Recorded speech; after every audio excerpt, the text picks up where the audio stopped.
ओम शांति।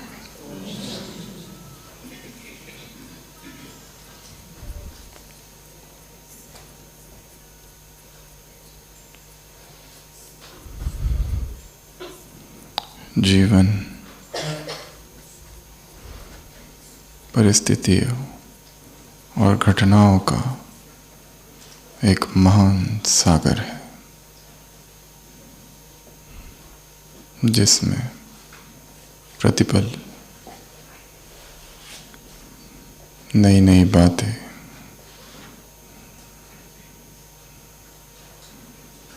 नई नई चुनौतियां,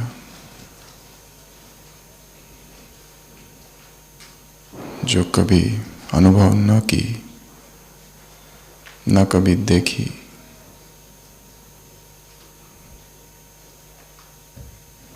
ऐसी चीजें, ऐसे दृश्य सामने आते रहते हैं। दो घटनाओं से आज के इस सत्र की चर्चा करेंगे। एक बहुत अमीर व्यक्ति, छुट्टियों के दिन थे, उसने एक नाव ली और समुद्र की यात्रा पर अकेला निकल गया। अचानक तूफान आया।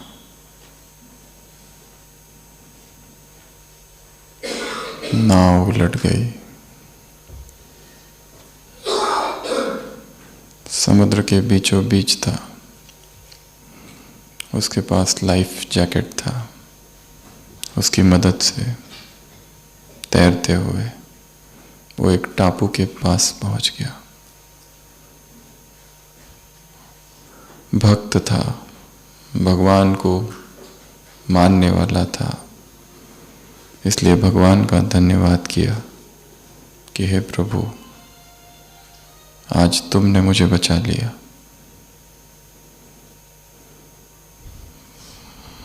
वो सुनसान और वीरान टापू था। सब जगह उसने ढूंढा, पर उस टापू पर दूर दूर तक ना कोई मनुष्य, ना कोई पशु, केवल वृक्ष थे, फल थे। वो वहीं रहने लगा, ढूंढने लगा, कोई मिल जाए, इंतजार करने लगा, समुद्र से कोई आ जाए उसे बचाने, पर कोई नहीं आया। अकेला ही वो उस टापू पर भटकता, घूमता, फल पत्तियां खाता रहने लगा। उसके सब्र का बांध टूटने लगा। दिन हफ्ते बन गए, हफ्ते महीने। भगवान पर विश्वास था, आस थी कोई आएगा, मदद कहीं से, पर मदद कभी आई नहीं। आस्था टूटने लगी। नकारात्मक विचार मन में आने लगे। अकेला कितने दिनों से, महीनों से। फिर उसने सोचा, कब तक इस तरह बाहर ही रहूंगा, क्यों ना एक झोपड़ी बना लूं। और उसने एक झोपड़ी बनाई उस टापू पर। बहुत मेहनत की और एक सुंदर सी झोपड़ी बनाई। और सोचने लगा, कम से कम अब तो बाहर नहीं सोऊंगा, कम से कम झोपड़ी में सोऊंगा। शाम हुई, रात हुई और अचानक मौसम बदला। वो झोपड़ी के अंदर सोने जा ही रहा था कि एक बिजली ऊपर से गिरी झोपड़ी पर और झोपड़ी को आग लग गई। और वो बाहर निकला और जोर से चिल्लाया, हे निष्ठुर परमात्मा, तुम दयालु नहीं राक्षस हो। निर्दयता के सागर हो, कब मुझ पर दया करोगे?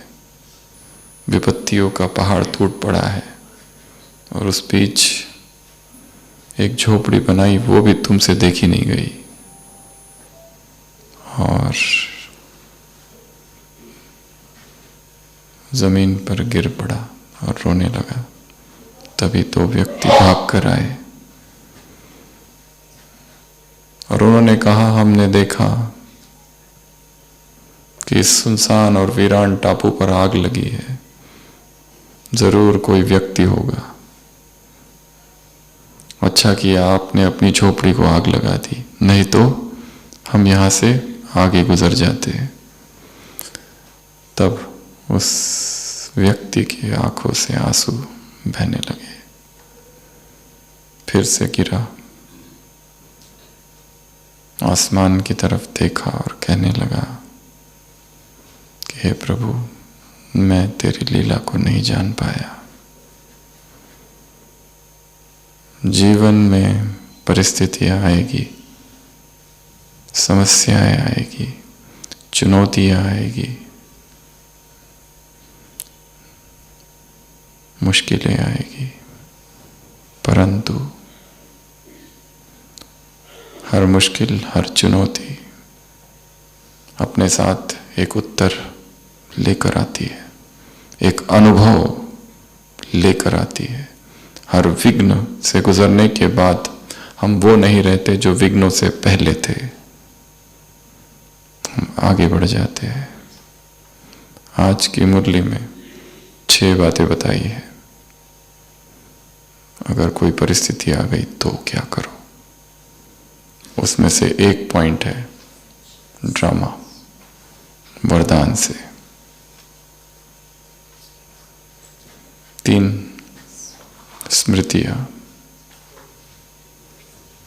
3 स्मृतियों का क्या? तिलक, एक स्वयं को, एक बाप को, और एक इस ड्रामा को। ड्रामा न्यायकारी है, ड्रामा कल्याणकारी है, ड्रामा विविधतापूर्ण है, ड्रामा सत्य, ड्रामा भगवान को पसंद है, तो तुम्हें भी पसंद होना चाहिए। यहां जो हो रहा है उसका संबंध कई जन्मों से है, और कभी कभी अकारण विघ्न आते हैं ऐसी आत्माओं के जीवन में जो निष्पाप है, जिन्होंने कभी किसी को कोई दुख नहीं दिया, उनके सामने भी अकारण विघ्न आते हैं। तो ये ड्रामा रहस्यमयी है। ड्रामा के कुछ राज, अंत तक राज ही रहना, ये ड्रामा की शोभा है। तुम्हें अपने सभी प्रश्नों के उत्तर नहीं मिलेंगे, न मिलना ये परमात्मा वरदान है। रहस्य बना रहना चाहिए।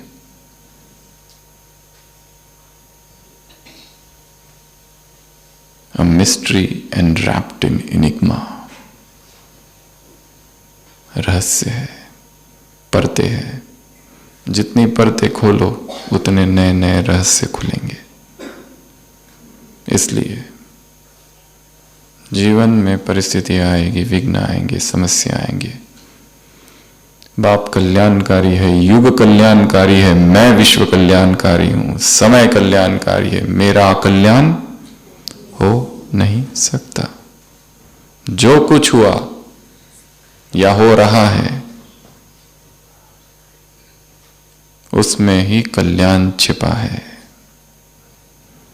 दूसरों के विरोध में भी कल्याण है, ग्लानि में भी कल्याण है, अपमान में भी कल्याण है, दुख देने की प्रक्रिया में भी कल्याण छिपा है।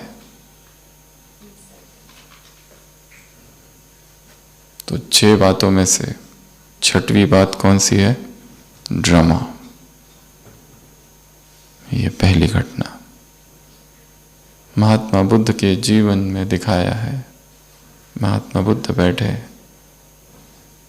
हजारों की सभा है, भिक्षुओं की, प्रवचन दे रहे हैं। अचानक एक व्यक्ति आता है और उनके मुंह पर थूकता है। कहता कुछ नहीं है, क्रोध में है। जब इमोशंस के एक्सट्रीम में व्यक्ति रहता है तो शब्द गौन हो जाते हैं, मौन हो जाते हैं। अत्यंत प्रेम में है तब भी नहीं बोलता, हाथ मिला लेगा या गले लगा लेगा, शब्दों का काम नहीं। और अत्यंत क्रोध में है तब भी शब्दों का काम नहीं। थूकने से समझ जाओ कि मैं कौन हूं और किस लिए। बुद्ध कहते हैं व्हाट नेक्स्ट, आगे क्या है। फिर उसे आश्चर्य होता है, आगे क्या? क्योंकि इसके पहले भी कईयों का अपमान किया था। किसी ने ऐसा प्रश्न नहीं पूछा था कि आगे क्या।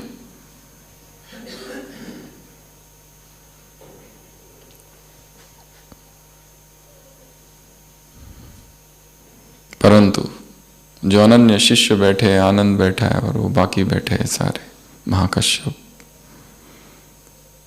वो कहते हैं आप चुप रहे, आपको कुछ करना चाहिए था।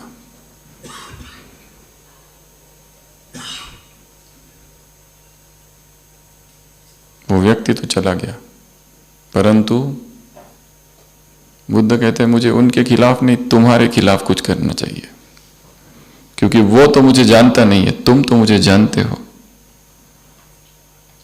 उसने मेरा अपमान किया, क्यों किया? उसने जरूर कहीं से कुछ सुना होगा, मैं ऐसा हूं, मैं वैसा हूं, मैंने ये किया, मैंने वो किया, लोगों को भड़काता हूं, वेद शास्त्र सबसे दूर ले जाता हूं, धर्म परिवर्तन कराता हूं, वगैरह वगैरह। उसने कहीं से सुना है। उसकी जो मान्यता है, उसकी जो विचारधारा है, उसने मुझ पर नहीं, अपनी उस विचारधारा पर थूका है शायद। उसने जरूर कहीं से तो सुना होगा। उसने जो किया उसे कहा जाता है रिएक्शन। उसका जो भी है, पर तुम जो कर रहे हो वो रिएक्शन है। एक है रिस्पॉन्स, एक है रिएक्शन, दो शब्द है। रिस्पॉन्स जो है वो वर्तमान से आता है और रिएक्शन जो है वो अतीत से आती है। बुद्ध कहता है कि तुम मुझे जानते हो, फिर भी तुम रिएक्ट कर रहे हो, ये तुम लोगों का ज्ञान है, उसका नहीं। और मैं नदी की तरह हूं। जलती हुई मशाल यदि कोई नदी में फेंक दे, कब तक जलती है वो? जब तक नदी को स्पर्श न कर ले। जैसे ही नदी को स्पर्श करती है, उसका जलना बंद। I am that river. उसको जो करना है वो करे, जो फेंकना है फेंके, गालियां देनी है देने दो, पर हम कौन है? शीतल झरना, शीतल नदी।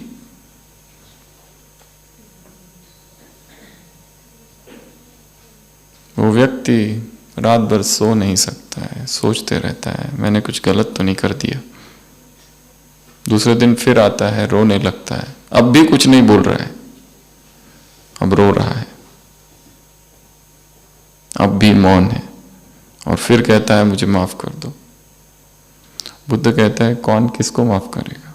क्योंकि कल जो तुम थे वो आज हो ही नहीं, क्योंकि सब कुछ बदल रहा है, सब अनित्य है। जो कल व्यक्ति आया था और आज जो है, ये दोनों ही अलग अलग है।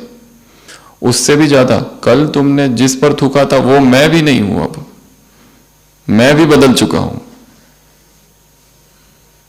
सब बदल रहा है।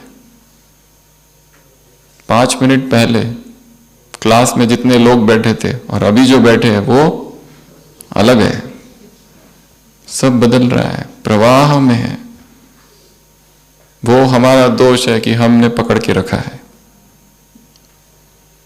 रिएक्शन हमारी मान्यताओं से आती है, रिस्पॉन्स जो है वो वर्तमान से आता है। रिस्पॉन्स अर्थात जहां होश है, जहां ज्ञान बुद्धि में है, उस आधार से जो कर्म होते हैं वो रिस्पॉन्स। जहां जागृति है, बेहोशी अर्थात रिएक्शन।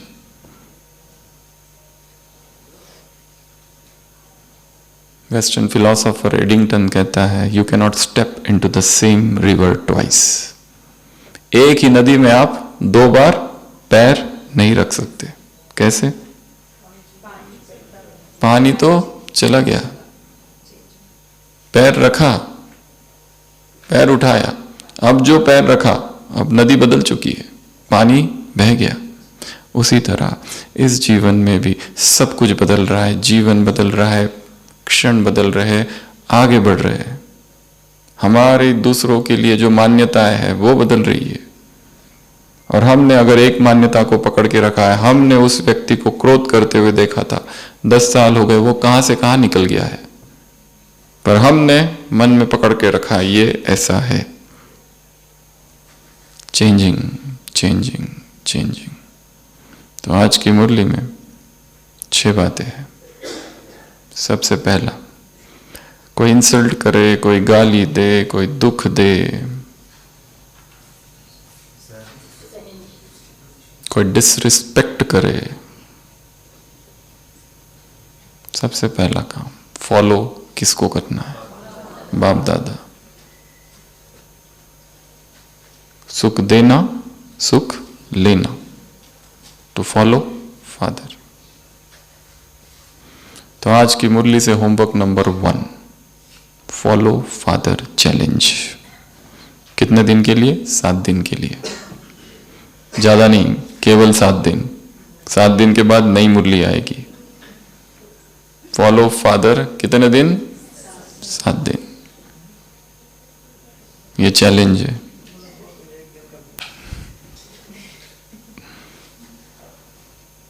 छोटे छोटे चैलेंजेस, छोटी छोटी जीत अर्जित करनी है, छोटे छोटे अशरीरीपन के क्षण इकट्ठा करने हैं। कर्मातीत संपूर्ण ये अचीवमेंट नहीं है, कर्मातीत स्थिति यात्रा का नाम है। कोई एक गंतव्य नहीं है कि अब बन गए, अब हो गया, संपूर्णता प्राप्त हो गई। It's a journey.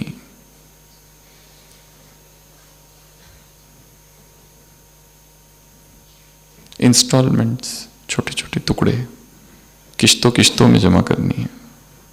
अतीन्द्रिय सुख के छोटे छोटे क्षण जमा करने हैं, दुआओं के छोटे छोटे टुकड़े जमा करने हैं। तो पहला काम, फॉलो फादर चैलेंज। परिस्थिति आएगी, उसी परिस्थिति में उसने क्या किया होता, ब्रह्मा ने क्या किया होता, सृष्टि के आदि पिता ने क्या किया होता। यह सबसे पहली बात। दूसरा, फीलिंग्स। बाबा ने पूछा है, फीलिंग तो नहीं आ जाती है? कुमारियों से पूछा, फीलिंग तो नहीं आ जाती है? फीलिंग्स, इमोशंस ये तब आते हैं जब हम आइडेंटिफाई कर लेते हैं। हमें इंसल्ट व्यक्ति तभी कर सकता है जब उसे स्वीकार करते हैं। बुद्ध के जीवन की कहानी जो बचपन से हम सब लोग सुनते आ रहे हैं, वो जा रहे, कोई आए और गालियां देने लगे। क्या कहा कि मैं अभी जल्दी में हूं, मुझे अगले गांव में पहुंचना है, ये अभी तुम अपने पास ही रखो, बाद में आते समय लूंगा। हाँ, तुमने आने में, गालियां देने में लेट कर दिया। 10 साल पहले अगर दी होती तो शायद मैं ले चुका होता, पर अब नहीं। अब मैं आगे बढ़ चुका हूं यात्रा में।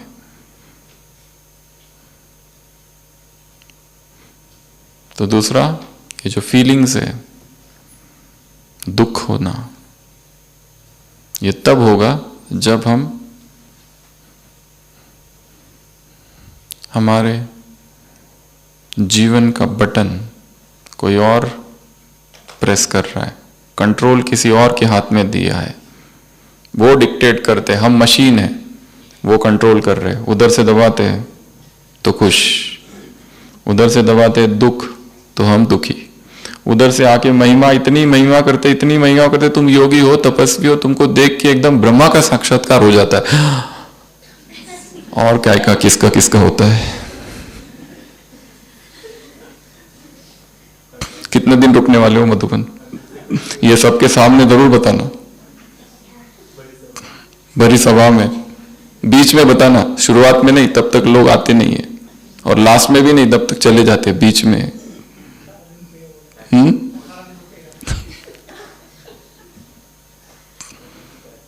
फिर दूसरा, ढोंगी, पाखंडी, बोलते कुछ हो करते कुछ हो, एकदम उदास।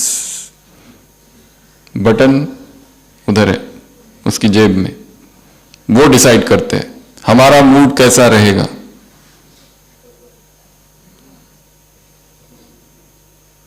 पूरी रात भर बैठकर रंगोली निकाली, सुबह सुबह आके कहते हैं वाह, ऐसी आज तक नहीं देखी। प्लानिंग कर लिया, अगली बार से तो और अच्छी निकालेंगे। इस बार तो लेट चालू किया था रात को 12 बजे, अगली बार 8 बजे चालू कर देंगे, 12 घंटा। फिर दूसरा आता है, कौन है ये, किस सेंटर से हो, सीखा नहीं क्या? पूरी खुशी खत्म। ये झंझट में नहीं पड़ना है, ये वाली सेवा, वो जो चल रही है वही ठीक है। ये फालतू चीजें तुरंत डिसीजन। हम क्या है ये कौन डिसाइड कर रहा है? दूसरे, दूसरों के विचार, दूसरों के ओपिनियन, दूसरों के कमेंट्स। वेयर एम आई, मैं कहां हूं?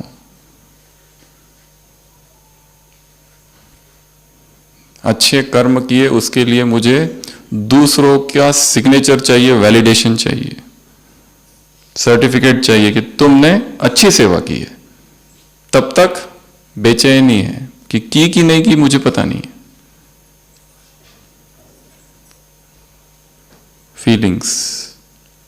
फीलिंग्स आइडेंटिफिकेशन से आती है। अपने आप का जो ईगो है, वो ईगो हर्ट होता है, वो ईगो फूलता है। ये दो चीजें डिफाइन करती है उसको। तो दूसरी बात फीलिंग्स। तीसरा क्या कहा मुरली में? 6 बातें। गार्बेज क्या है ये? किचड़ा। लेते क्यों हो? अपमान कर रहा है, इंसल्ट कर रहा है, डिसरिस्पेक्ट कर रहा है, गालियां दे रहा है, दुख दे रहा है, जो भी कर रहा है, ये सब किस तरह की भावना है? निगेटिव है। अगर इसको हमने ले लिया, स्वीकार कर लिया, तो वो ज्ञान इतना गहरा नहीं जाएगा जितना ये गहरे जाएंगे, ये भाव। क्योंकि ईगो को जो, मैं को जो चोट करता है, वो सीधा भीतर को पहुंचता है, बाकी ऊपर ऊपर रहता है।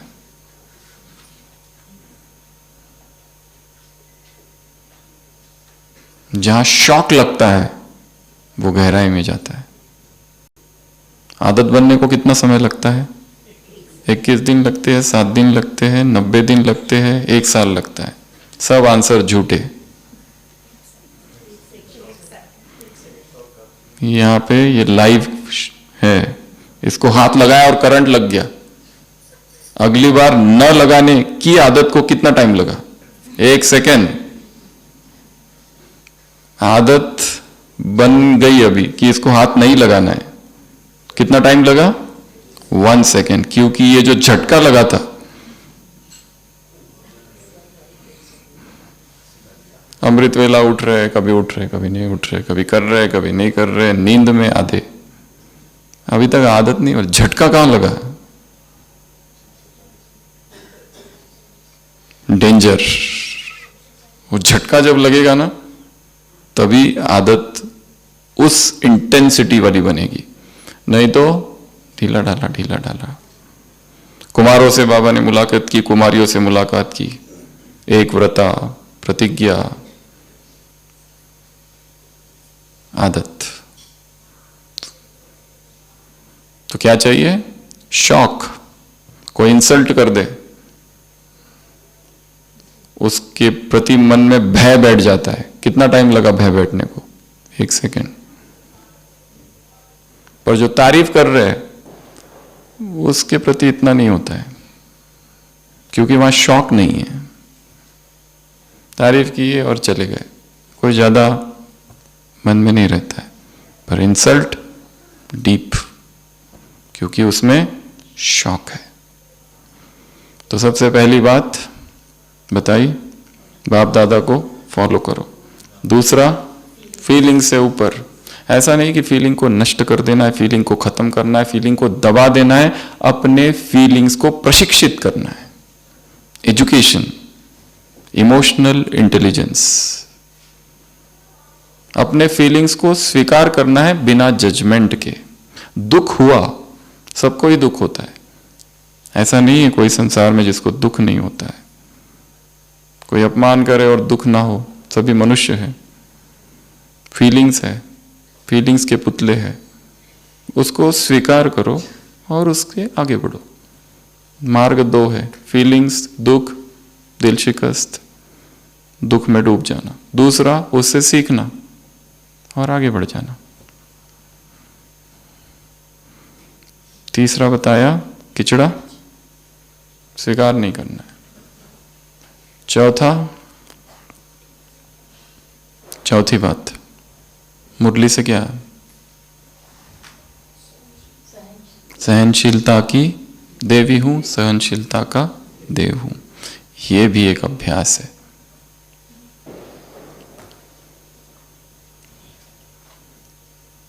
मगर संकल्प कर लिया कि मुझे सहन करना है, तो यात्रा सहज। जब ये करते कि मैं सहन नहीं करूंगा, तुरंत खत्म। भारत में जो शादियां होती है और विदेश में जो शादियां होती है, उसमें यही अंतर है। उधर पत्नी कहती है व्हाई शुड आई टॉलरेट, और खत्म। भारतीय नारी कहती है कि अभी यही सत्य है, यही पति परमेश्वर है, और पूरा जीवन निकल जाता है। जो भी है, जैसा भी है।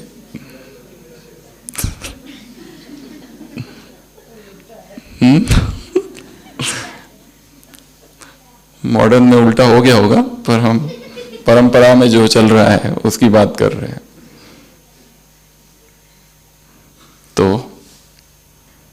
एक संकल्प है कि मुझे ये सब सहन करना है, सिक सिक झुक झुक मर मर, क्योंकि उसने खुद ही आदेश दिया है, सहन करो सहनशाह बनोगे, वगैरह वगैरह बहुत सारी बातें मुरलियों में कही है। और सहनशीलता से हमारे अंदर सुषुप्त शक्ति जागृत होती है। हमारे भीतर जो हम हर चीज से डरते हैं, भय भय भय, हर चीज से भय लगता है। हॉस्पिटल जाने से भय, डॉक्टर को दिखाने से भय, हर चीज से भय, रोड क्रॉस करने से भय, लोकल से भय, बड़े शहरों में जाने से भय, अंधेरे से भय, ऊंचाइयों से भय, जानवरों से भय, रात में सो नहीं सकते अकेले, भय, फोबियाज। बहुत बड़ी लिस्ट है फोबिया की। डर लगता है, कारण नहीं है कुछ, पर लगता है। सब छोड़ ना दे, मेरे खिलाफ ना हो जाए, मुझे अकेला ना कर दे, भय भय भय। अध्यात्म की यात्रा निर्भय होने की यात्रा है, स्वतंत्रता की यात्रा है,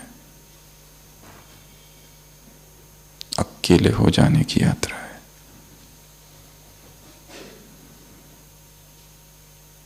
सहनशीलता की देवी हूं। इंग्लिश में अलग अलग शब्द है। एक शब्द है सहन करना, टॉलरेंस, उसके ऊपर होता है एंड्योरेंस, उसके ऊपर होता है फोरबेयरेंस, स्पार्टन सिंप्लिसिटी, तितिक्षा। बहुत कठिन से कठिन परिस्थितियों को सहना बिना रोए, बिना दुख दर्शाए, क्योंकि प्रैक्टिस हो गई है। छोटी मोटी चीजें दुख नहीं देती है। जो जितना नाजुक उसके लिए अध्यात्म उतना कठिन। यहां तो बहुत सारे वार सहने हैं, कदम कदम पर कांटे ही कांटे हैं। और कांटे लेकर कौन खड़े हैं? ब्राह्मण। सबसे हिसाब है, कहीं ना कहीं से चुभेगा जरूर।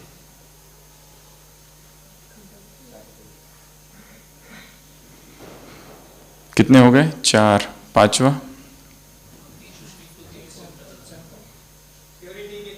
प्यूरिटी। अनादिकाल, आदिकाल, मध्यकाल, संगम काल। 4 बातें ऐड कर दो, भविष्य काल। तुम्हारे चारों ही स्वरूप क्या है? पवित्र है। याद करो, ये तुमसे कोई छीन नहीं सकता। मुरली में क्या है? ये तुमसे कोई छीन नहीं, चाहे कोई क्या भी करे।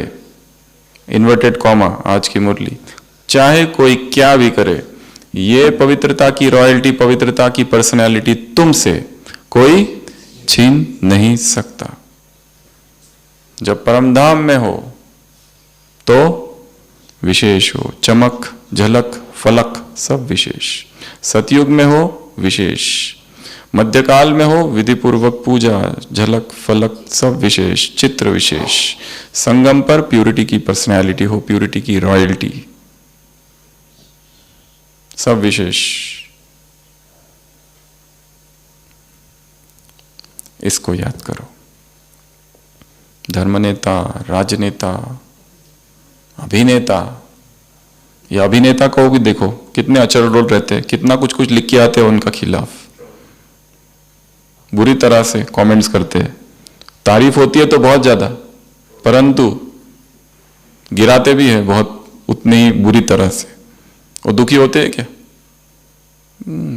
एक फ्लॉप हो गया, अभी नई की तैयारी चालू कर देते हैं। नेता भी, प्राइम मिनिस्टर दुखी होता है कि मेरे खिलाफ ऐसा क्यों लिखा ये लोगों ने। जाओ, मैं अभी बात नहीं करूंगा, एक दिन मेरा मौन है, कमरे में बंद। फीलिंग देवी, छुई मुई, टच मी नॉट, उदास। मुझे ये क्या झाड़ू लगाने को कहा? तुमको पता नहीं मैं कौन हूं? जब पता चलेगा ना तो पश्चाताप करोगे। पर मैं तुमको माफ भी करूंगा। अपने ही मन में सारा खेल रचाते हैं, उसका उससे कोई लेना देना नहीं। प्यूरिटी। और लास्ट पॉइंट ड्रामा। कितनी बातें हो गई? 6। पहला बताया फॉलो फादर, दूसरा बताया फीलिंग्स, तीसरा बताया किचड़ा लेना ही नहीं है, जिसको जो करना है कहो। एक फिलोसोफर है जेन पॉल सात्र, वो कहता है द अदर इज हेल। वो किसी और अर्थों में कह रहा है, बट एक वाक्य है द अदर इज हेल। अगला सहनशील, टॉलरेंस, एंड्योरेंस, फोरबेरेंस, तितिक्षा। अपनी शक्तियों को जगाना है। मैं सहन कर सकता हूं, क्या क्या सहन कर सकता हूं, परिस्थितियां, वेदर, मौसम, बहुत बारिश, बहुत धूप, गर्मी, रहने की सुविधाएं नहीं है, असुविधाओं को सहन करना।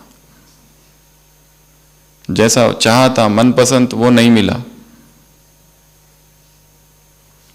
उसको सहन करना। व्यक्तियों को,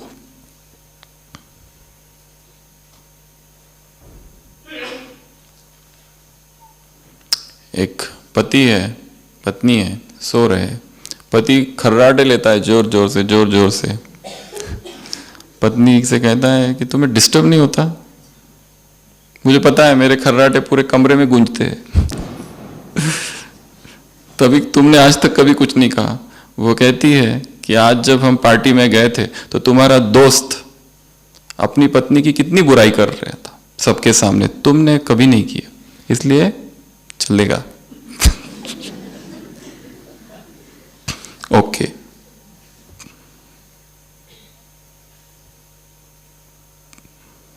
मुरली की शुरुआत। कौन किसको देख रहा है? प्यार के सागर स्नेही बच्चों को, स्नेह के सागर स्नेही बच्चों को देख रहा है। स्नेह का सागर है, बच्चे स्नेही है। डोर कैसी है? सूक्ष्म है। डोर कैसी है? रूहानी है। डोर कैसी है? अविनाशी है। इस डोर से तुमने खींच के बाप को लाया है। और बाबा किसको देख रहे हैं? जो है सामने उनको। और डबल विदेशियों के बीच में एक लाइन कही है, जो यहां है नहीं बाप उसको याद कर रहे हैं। जो दिख रहे हैं और जो नहीं दिख रहे हैं उनको बाप देख रहे हैं। देख कर क्या? हर्षित हो रहे हैं। और ये जो 4 बातें बताई, इसका क्या करो? आईने में देखो।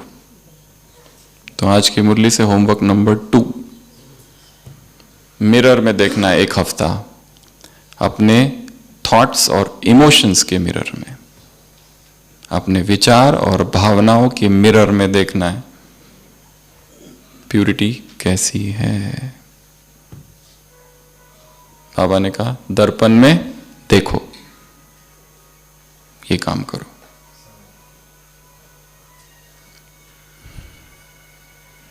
उसके बाद में नेक्स्ट पॉइंट, प्यूरिटी की दृष्टि, प्यूरिटी की वृत्ति और प्यूरिटी की कृति। प्यूरिटी की वृत्ति अर्थात शुभ भावना, शुभ कामना। होमवर्क नंबर 3 आज की मुरली से। Good wishes exercise. ऐसे 3 व्यक्तियों को अमृत वेले याद करना है। उसमें से एक ऐसा होना चाहिए जिससे सबसे ज्यादा हिसाब है। 3 व्यक्ति, उसमें से एक ऐसा होगा जो स्पेशल, जिससे सबसे ज्यादा हिसाब है। उनके प्रति क्या करना है? शुभ भावनाओं की किरणें। क्योंकि हर एक के जीवन में कोई ऐसा तो एक होगा ही। 3 तो नहीं, एक तो कंपलसरी है, जो पीछे ही पड़ा है, पता नहीं किस जन्म के और कौन से हिसाब है। हमारा पूरा ज्ञान योग कि दिन रात वो पेपर, जीवंत प्रतिमूर्ति है पेपर की। उसके सामने जाते ही हर बार रिजल्ट फेल आता है, पासिंग मार्क भी नहीं मिलते। ऐसा एक तो होगा ही, वो कोई भी हो सकता है। तो ऐसे 3 व्यक्तियों के लिए शुभ भावना और शुभकामनाएं। कब? अमृत वेला। तो ये है प्यूरिटी की वृत्ति। प्यूरिटी की दृष्टि अर्थात भाई भाई की, आत्मिक या फरिश्ते की, इसका भी अभ्यास। और फिर प्यूरिटी की कृति, उसमें हमने वो 6 बातें बताई। फॉलो फादर करो, फीलिंग से ऊपर रहो, किचड़ा लेना नहीं, जिसको जो देना है देते रहे। हम अंदर नहीं समाएंगे। भगवान कह रहा है तुम महान हो, तुम श्रेष्ठ हो, और ये कह रहे कि तुम मूर्ख हो। किसका सुनोगे?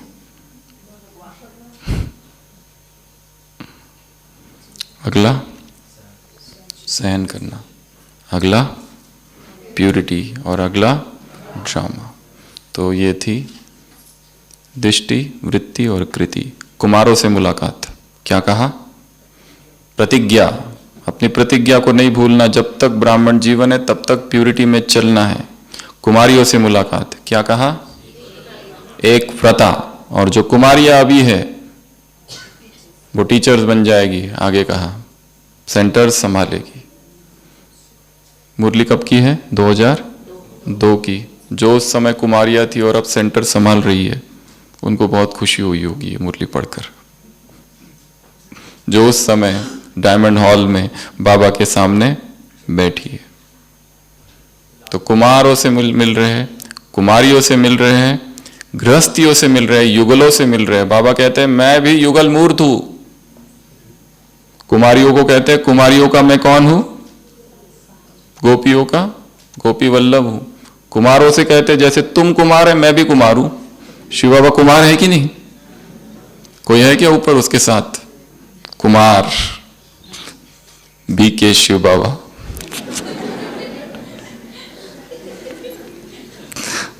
है ना मास्टर कुमार, सुप्रीम कुमार, कुमार ही है वो। और युगलों से कह रहे हैं मैं युगल मूर्त बाप दादा, युगलों से मिल रहे हैं। क्या कहा उनको? एग्जाम्पल बनो, सैंपल बनो विश्व के, शोपीस, शोकेस में। और तुम्हारे चरणों में कौन झुकेगा? भक्त झुकेंगे, महामंडलेश्वर झुकेंगे, ज्ञानी झुकेंगे, साधु झुकेंगे, सन्यासी झुकेंगे। 4 ऑप्शन दिए। महामंडलेश्वर जो असंभव समझते हैं, साथ नहीं रह सकते, वो करके दिखाओ। कितना बड़ा चैलेंज पापा ने कहा, ये चैलेंज है, ये चैलेंज करके दिखाओ। युगल मूर्त, देह और देह भान से ऊपर। ये तभी होगा जब दोनों ही ईश्वरीय सेवा में हैं, दोनों ही ईश्वरीय प्रेम में मगन है। विचारधाराएं एक तरफ चल रही है। और ऐसे जो होंगे वो बहुत भाग्यशाली है।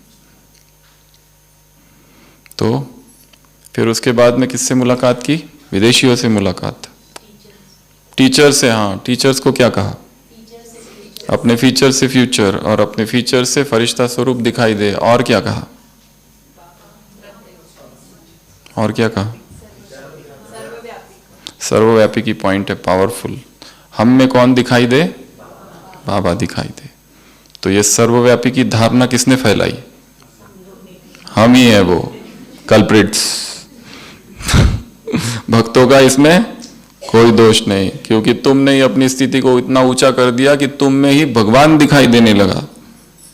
एक तो ये कारण है सर्वव्यापी भगवान हो गया द्वापर से, तुम्हारी वजह से। और दूसरा भी कारण है, कौन सा? तुम तो यहीं कहीं बाबा मेरे आस पास हो। तुम्हारे अनुभव ही ऐसे है कि जहां देखता हूं वहां पर तुम ही तुम हो। शिवमय, शिवा कॉन्शियसनेस।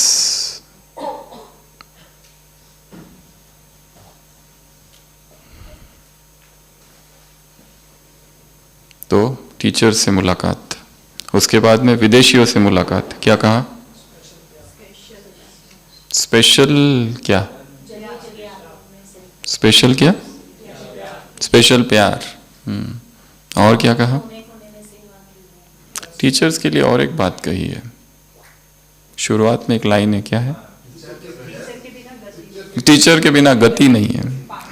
पावरफुल है ना? टीचर के बिना गति नहीं है।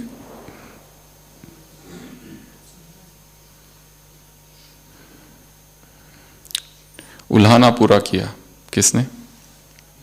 विदेशियों ने। नहीं तो बाप विश्व कल्याणकारी का टाइटल सिद्ध नहीं होता। तो ये विदेशियों ने किया। और क्या कहा?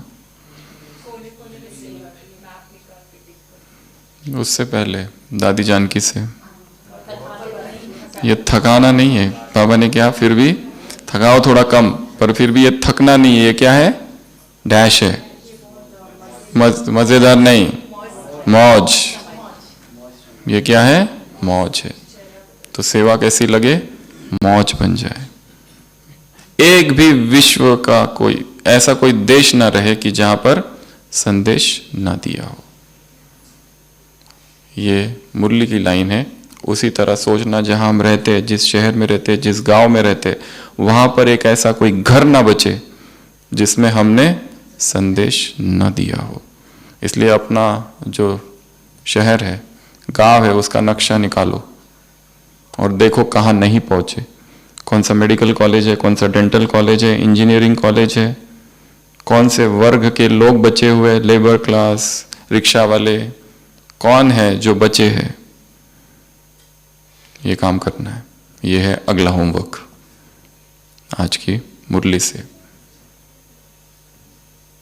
कि क्या किया जाए जो उन तक संदेश पहुंच जाए।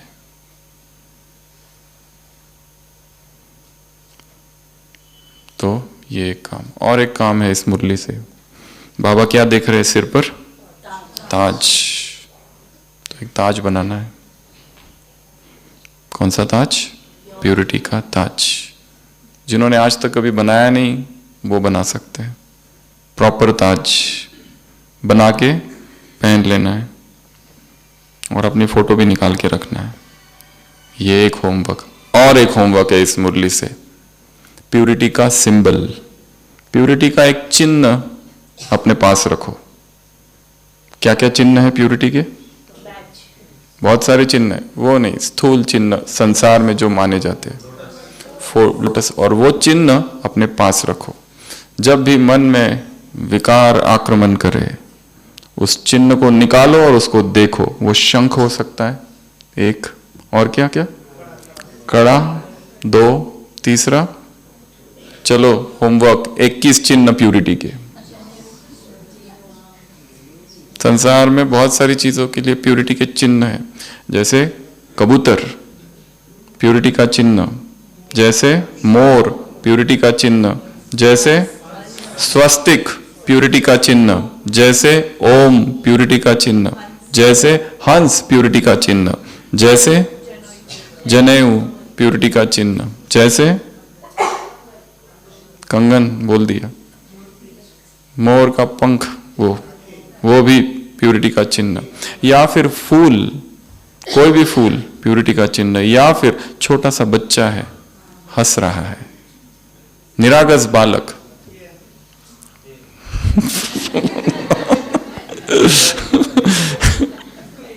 निरागस बालक, निरागस बालक होते हैं ना जो पालना में है, उसमें कोई ये नन्हा सा शिशु या नहीं जानता इसे कितनी लंबी यात्रा करनी है, ये नन्हा सा शिशु या नहीं जानता आगे का रास्ता समतल होगा या उबड़ खाबड़ होगा, ये नन्हा सा शिशु इसे ये भी नहीं पता, उस ग्वाले से भी इसे कोई लेना देना नहीं जिसने आज ही दूध कम तोला था, ये नन्हा सा शिशु, इसके चेहरे पर वैसी ही निर्विकारिता जो बुद्ध ने कभी अपने जीवन की साधना के बाद पाई थी, ये नन्हा सा शिशु। ऐसी एक कविता है। तो जब भी मन में विकार आए आंखें बंद करो और छोटे बच्चे को हंसता हुआ देखो। ये क्या है? प्यूरिटी का चिन्ह। अब बच्चा कहां से लाओगे? कहीं ना कहीं होंगे आसपास।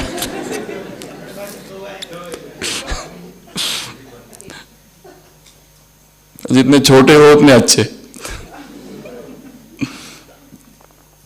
क्योंकि बच्चों में इनोसेंस होता है। एक धार्मिक पिता होते हैं और वो अपने दोनों बच्चों को चर्च ले जाते हैं और कहते हैं कि मैं तुमको 2 चीजें देता हूं, एक 100 रुपए की नोट और एक 1000 रुपए की नोट, ठीक है? आज तुम्हारी परीक्षा है, तुम क्या दान करते हो ये मैं देखूंगा। प्रवचन होता है पादरी का, चर्च में सारे बैठते हैं और जब उनका टर्न आता है बच्चों का तो दोनों 100 रुपए की नोट दे देते। पिता को बहुत दुख होता है कि मैंने सोचा था मेरे बेटे हैं, दिलदार है, 1000 की नोट देंगे, तुमने 100 की क्यों दी? कोई कारण? वो कहते हाँ कारण तो है, और कारण ये है कि पादरी ने जो प्रवचन दिया था उसमें कहा था बी अ चीयरफुल डोनर, मतलब खुशी खुशी से दान। अगर हम 1000 की देते तो मुझे दुख होता, इसलिए I want to become cheerful donor. और चीयरफुल डोनर मैं तभी हूंगा जब 100 की नोट देता हूं। तो बच्चे कैसे होते हैं? निर्विकार। छल कपट अभी चालू नहीं हुआ है, अभी चालू होगा, पर कहां से सीखते हैं? माँ बाप से, समाज से, सब तरफ से। वो तो बेचारा क्लीन स्लेट होता है, फिर समाज उस पर लिखना चालू करता है, तुम हिंदू हो, तुम मुस्लिम हो, तुम ये हो, तुम वो हो, तुम ऐसे हो, ऊंची जाति के हो, छोटी जाति के हो। उसका कुछ नहीं रहता है, वो तो ढल जाता है धीरे धीरे, फिर उसके स्वभाव संस्कार तैयार होते हैं। उसका क्या दोष अगर देखा जाए तो कितनी बड़ी सभा है, डायमंड हॉल में बैठी, एक तरफ कुमार बैठे, एक तरफ कुमारियां बैठी है, एक तरफ गूगल बैठे हुए, एक तरफ डबल विदेशी बैठे, एक तरफ दादी बैठी है, दादियां बैठी है, एक तरफ टीचर्स, विदेश की विशेष बड़ी बहनें बैठी है, बड़े भाई बैठे हैं, सब इतनी बड़ी सभा के बीच ही मुरली चल रही है। और एक पॉइंट है आज की मुरली से, और एक homework, visualisation of sweet home. मुरली में आया ना, तुम कहाँ आए हो? स्वीट होम, और स्वीट होम है मधुबन।